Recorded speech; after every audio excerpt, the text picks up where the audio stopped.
Okay, welcome to another version of our Lunch and Learn series. This is sponsored by the IIBA of Tampa Bay, so there's a big call out to the IIBA of Tampa Bay. If you're new to the series, my name's Richard Frederick, and I'm an instructor. I teach a course called Business Data Analytics, specific to requirements and project management for business data analytics, the language of business. And I start off the class talking about if you're struggling with requirements, you're not alone. Everybody struggles with requirements. That's why there's so many logos on the slide. All of these are different standards that exist to try to help us as analysts kind of wrap our arms around the challenge of requirements. And it is a challenge, which is why we're paid money to go do it. This particular session is about Waterfall and Agile. The class itself is a traditional requirements class. The difference is that it focuses on business data analytics, the language of data, and the reason it focuses on that is because of the digital transformation, which is the new buzzword. It used to be cloud, now it's digital transformation. And the digital transformation really is data. It's all about data, and data is the new oil. So this is a class that is very specifically geared towards helping analysts or project managers, anybody that has to deal with data. So there's a requirements class about data, and there's a project management class about data. A little bit about me. I owned a software company in the late 1990s with a business partner, and we worked to integrate software into solutions to do workflow automation to build actual software robots called Autobots. And was really, really interesting. For the last 15 years, though, I have been training business analysts and project managers on how to do more with less and how to leverage technology to get more work done. So each of these lunch and learns is designed to give you a little piece of information to hopefully help you get your job done more successfully. And the goal is always to seek to understand. I think that that's a great way to look at what we're trying to do, especially as business analysts. And you'll notice on the right-hand side of this slide, there's a bunch of photographs, and they represent job roles, which we talked about in the very first Lunch and Learn quite a few weeks ago. So let me just go through them. The person at the top represents our business analyst product owner. And because this is my course, I get to put those two together. The second person down represents my Scrum Master project manager. The third person would be my IT system architect. The fourth person down would represent just, a developer or a subject matter expert. Underneath that is my QA tester. And then the last individual isn't really an individual at all. It's an intelligent assistant. And the whole premise of the series is to recognize that data is the underlying structure that is necessary to enable intelligent assistance. And that's kind of the mission of the digital transformation, is to give us more data to increase the intelligence of our assistants. And one of the things that I've been trying to, communicate through all these sessions is that, with the experience of actually automating people's jobs, I'm here to tell you that the robots aren't here to take your job. What they are going to do, though, is they're absolutely going to change your job. And the example that I always like to use is the typewriter in email. We had typewriters. I was around when they existed. That's how ancient I am. And I was one of those people that came and took your typewriter after we gave you email. And so email absolutely changed your job. And it was a technology thing that, you could still produce memos and letters, but, it was a new way of doing it. In the future, which the future is now, it's not 20 years from now, it's starting now. It's actually started already. You will leverage an assistant to help you get your job done, whether you like it or not. The assistant is going to be there monitoring what you're doing and offering you suggestions on how to become more productive. The next session that we're going to do a week from now is all about efficiency. And that's where I'm really going to explain the whole premise, like the whole why we're doing this. So hopefully you'll get a chance to come back for that. However, all these sessions are recorded and we post them out so that people can get access to them. So if you're a member of the IIBA, I'm going to go ahead and post these now on the invitation for the event. And then if you came to this through LinkedIn, there'll be a slide at the end where you can just send me an email and I'll send you back both a slide deck and access to the video. In this particular session, and I've got to kind of work very quickly because I'm actually juggling, I'm teaching another class right now. We're going to talk about assembly, waterfall versus agile assembly. And the reason I use the word assembly is because methodology never really made any sense to me. You know, people talk about, well, hey, we got this methodology. Okay. For those of you that have been in the previous sessions, you know that I think in terms of accounting, and from an accounting standpoint, methodology is harder to kind of wrap your arms around. Assembly makes a lot more sense, particularly when you begin to understand that the key to efficiency is reusable inventory. So we're going to talk about software assembly. We're going to talk about waterfall assembly.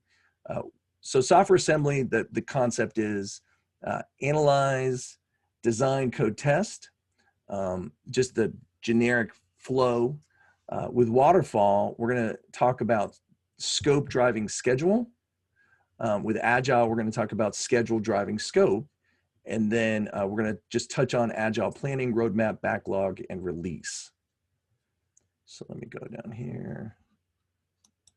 Okay, so assembly methods. So when I started talking with students about methodologies, the one of the fascinating things that came out was the complexity of methodologies. And as I've spent years and years and years trying to explain things to people, my goal has always been to try to simplify. So this is about as simplified as I can make it.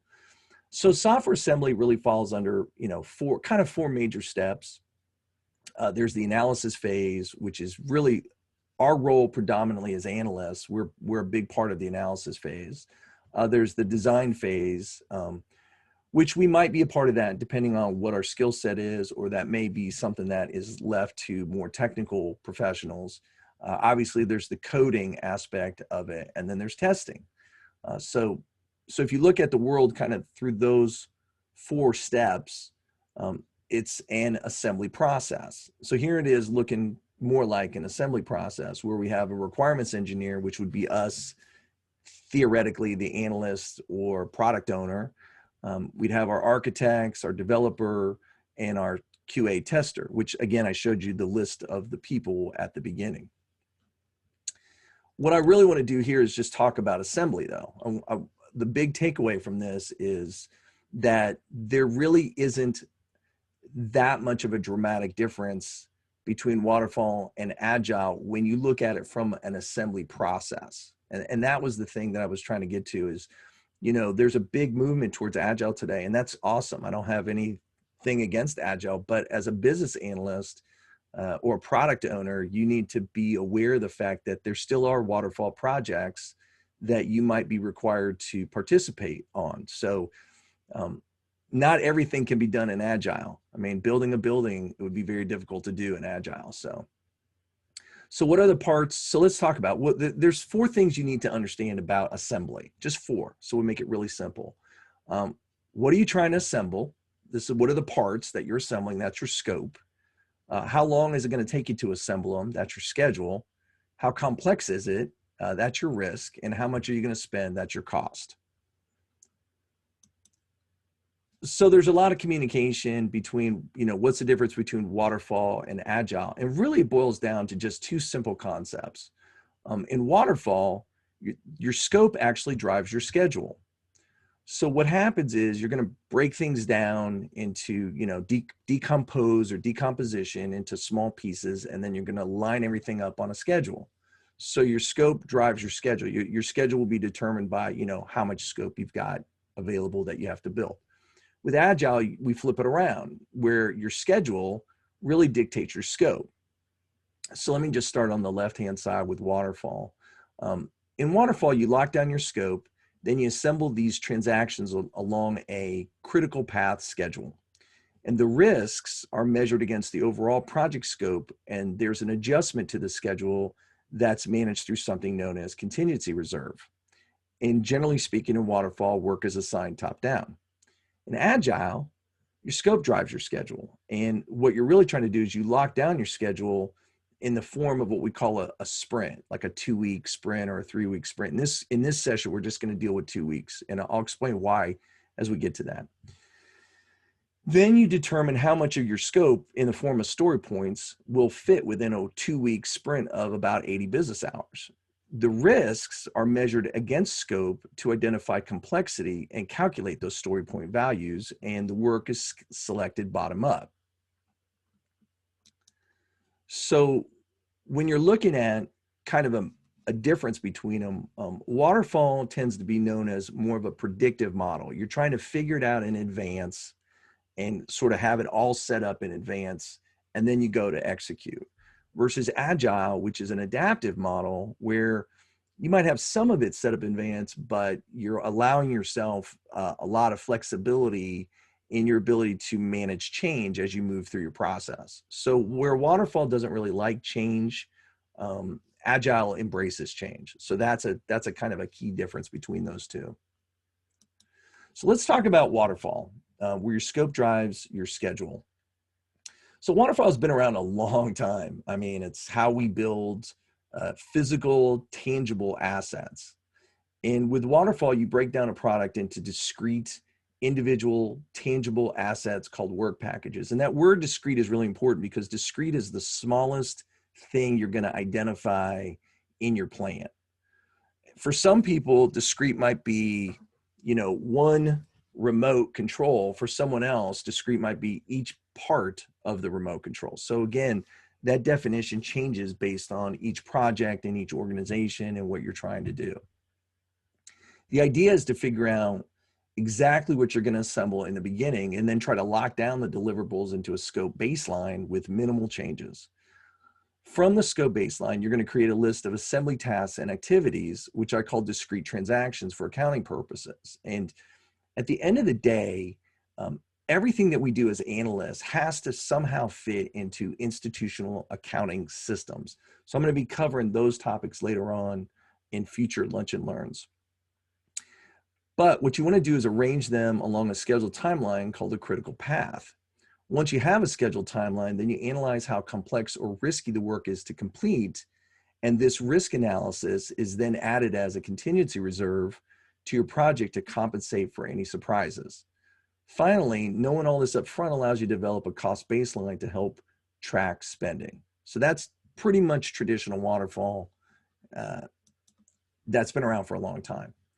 With Agile, we have kind of I call it a 3-phase approach where we have roadmap, backlog, and release. That's an easy way to kind of remember it.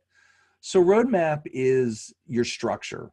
And depending on who you talk to, some people say, well, we don't really do a whole lot of pre-planning because it's Agile, and that's fine. But generally speaking, there is some planning that's necessary, usually in something called increment 0. And that planning looks very, very similar to a Waterfall work breakdown structure. And I find it interesting how, and again, no disrespect to the folks in Agile, but there's this push that's just anti-Waterfall.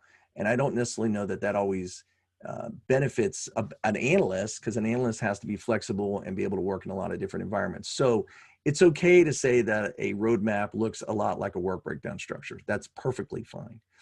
The structure is vision, and then you might have major themes, and then under those themes, you might have what I basically group together as feature, scope, or epic use cases. Those are your deliverables. And then out of those deliverables, you would have transactional activities in the form of, let's say, user stories or tasks or activities. So feature scope, comprised of user stories of various sizes based on story points. Feature scope has a business value based on either minimize costs or maximize revenue, and feature scope has different priorities that must be defined. So once you've sort of figured out what you want to build, then you put all of that into a backlog. And again, depending on your methodology or your assembly process, you might have multiple backlogs, but we're not going to go there right now. Just real simple, a backlog is really just a database. This is your Jira or your ServiceNow or your Azure DevOps or whatever tool that you use to store all of your transactions that you're going to be assigning to people to do work. So these user stories and tasks are placed in the backlog, generally in order of size, value, and priority. And then once you have them in your backlog, then you put together what's known as a release plan. And at release planning, we decide when our product will meet acceptance criteria and provide business value based upon either reduced cost, increased revenue, or some other key performance indicator that the institution is looking at.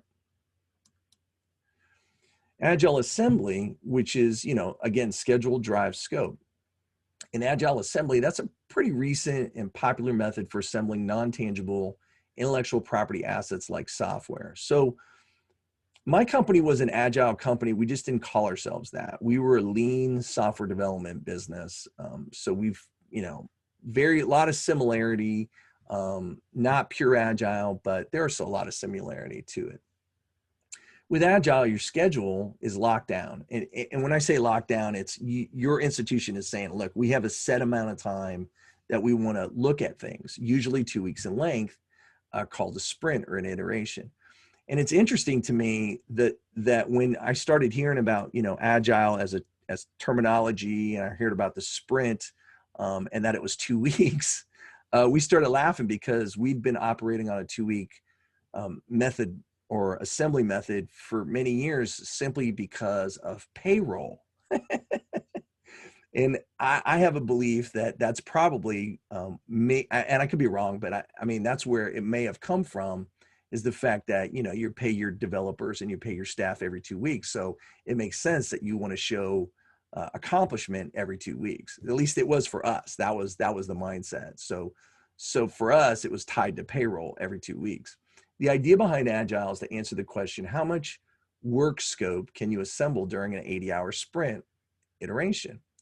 So like Waterfall, the work scope is broken down into the smallest pieces, discrete assets and transactions for estimating. However, unlike Waterfall, where the amount of work scope determines the schedule, Agile estimates the amount of work scope based upon how complex or risky it is to assemble.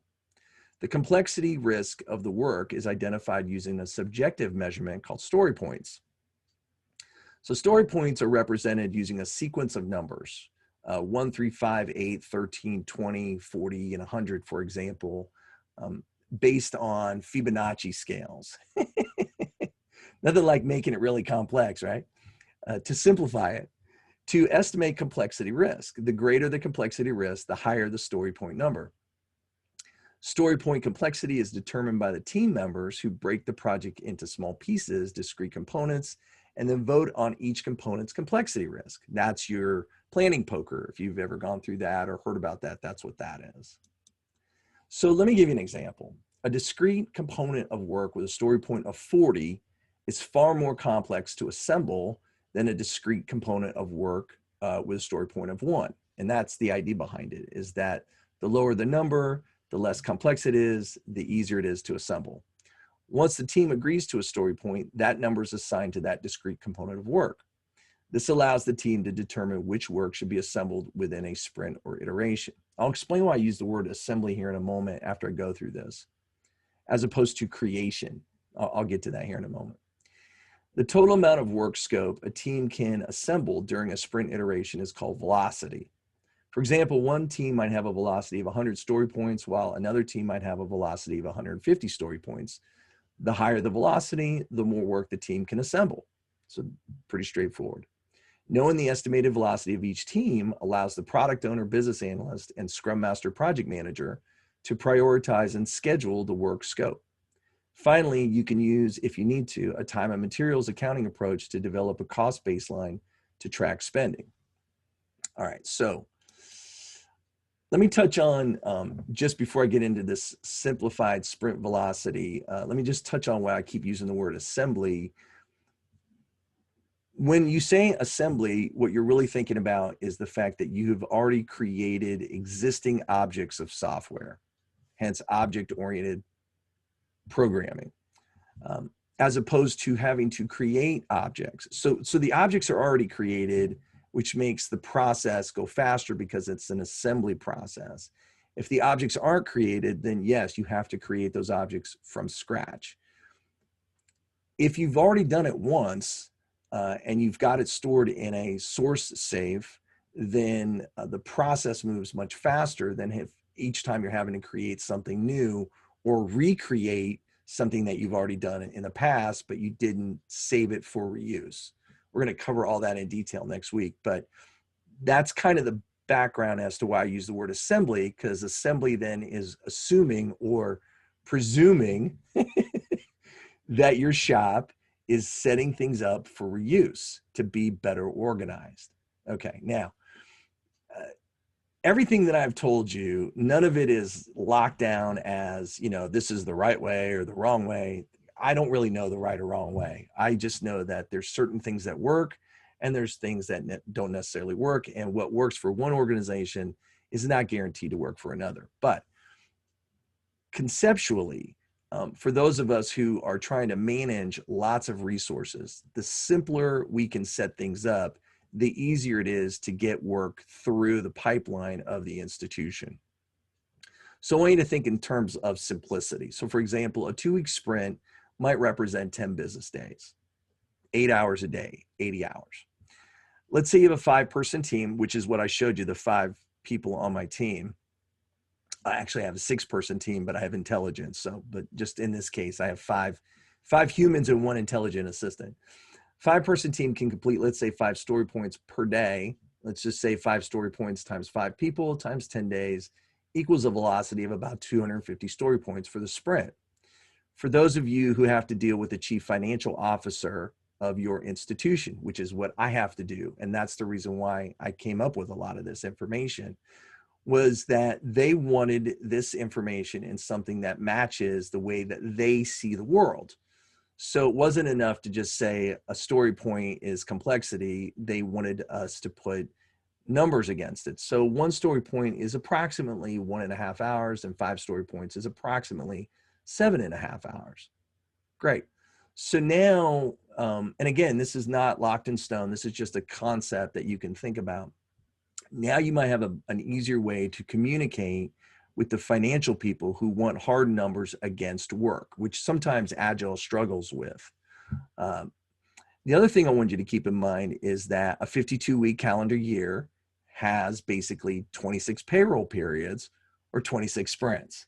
And knowing that, you could structure all of your work around actual sprint numbers that run from week 1 in the calendar year, or the first 2 weeks in the calendar year, which would be sprint 1, to the last 2 weeks of the calendar year, which would represent sprint 26.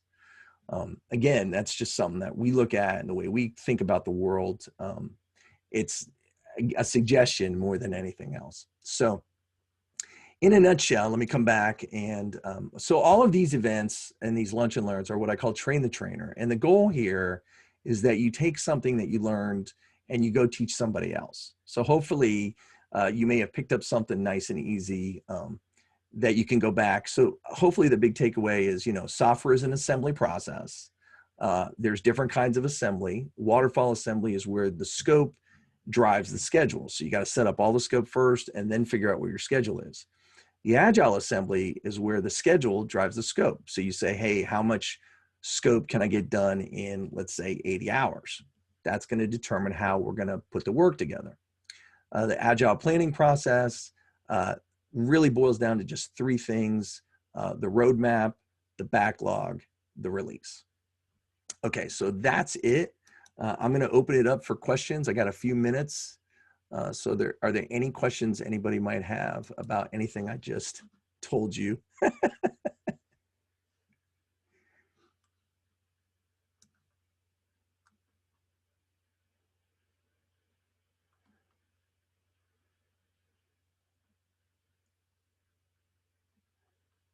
right. No questions?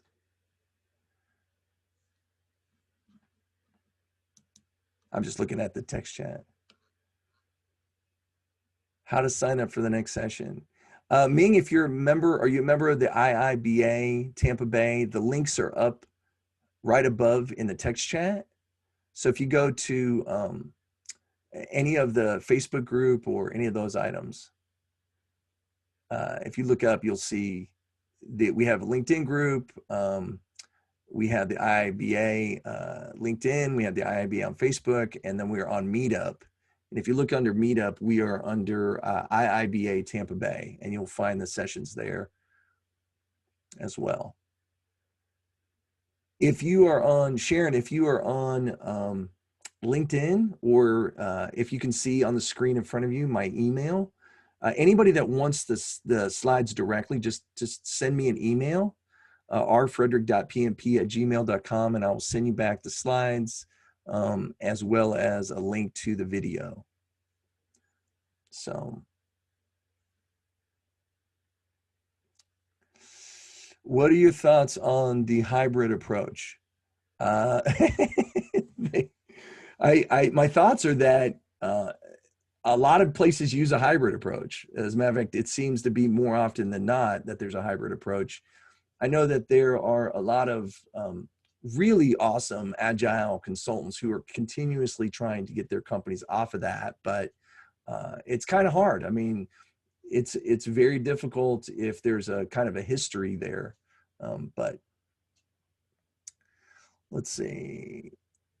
What do themes constitute on the roadmap? So themes are, just like if you have chapters in a book. So you might have, let's say you're mailing the cookbook and you've got different chapters in your cookbook. Each theme would represent one of those chapters. Great question. Thank you. Okay, Bob, intended use, problem statement, conceptual model, requirements, design, implementation, test, acceptance, right? Anybody else?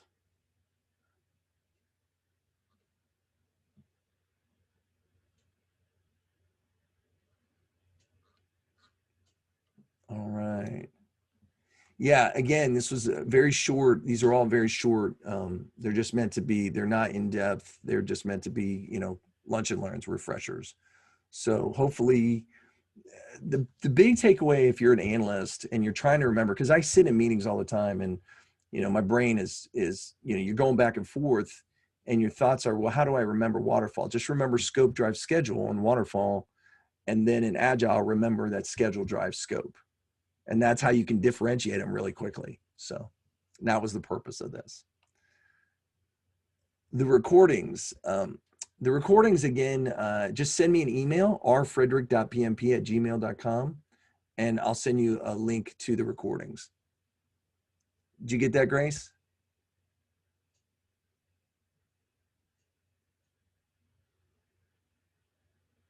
Seems that the analysis phase is sometimes ignored in the agile world at a risk. What are your thoughts? Again, pay me now or pay me later. Either way, you're going to pay. That's what I mean by that is if you don't do any thought up front, you will pay in a lot more change requests on the backside. And depending on how wealthy your company is, if your company's super wealthy, like your Microsoft or Google or Facebook, then you don't really care about the cost of change because you're wealthy. But if you're on a tight budget, then you do care about the cost of change. And so it does pay to have some upfront planning to try to mitigate a lot of those changes. Now, again, I'm not a purist in any form or fashion. I'm a generalist because I've just been to too many places and I've seen too many things. So I don't necessarily say one size fits all, but I recognize that there's benefits in both approaches, and depending on how your shop is organized, it may be that you need to be more of one or the other, but I don't fit that model. What's the difference between themes and features and epics as your class requirements, as you class your requirements as features or epics? Okay. Features and epics to me are basically the same thing. It's just terminology that people use. Themes are collections of features in epics. So for example, a cookbook. You might have a cookbook that is built around different things. Maybe you have cookbooks that are appetizers and main courses and vegetables and desserts. Great. So those would be your themes. Your epics would be the recipes. So features and epics and user stories and use cases, well, not user stories, but mainly use cases, features, epic, use cases, those are recipes.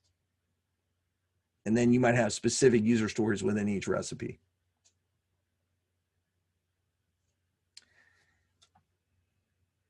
Any other questions?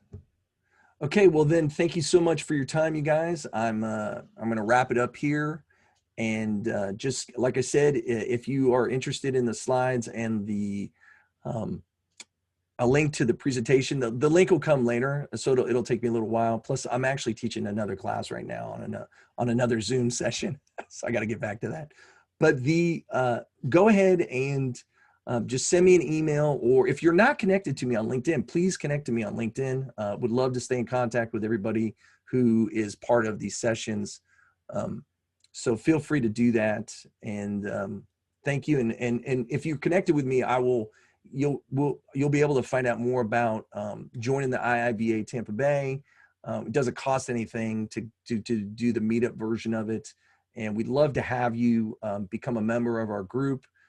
We're over 600 members now, which is really exciting. So, and doing these lunch and learns. All right. So with that, we are over and out.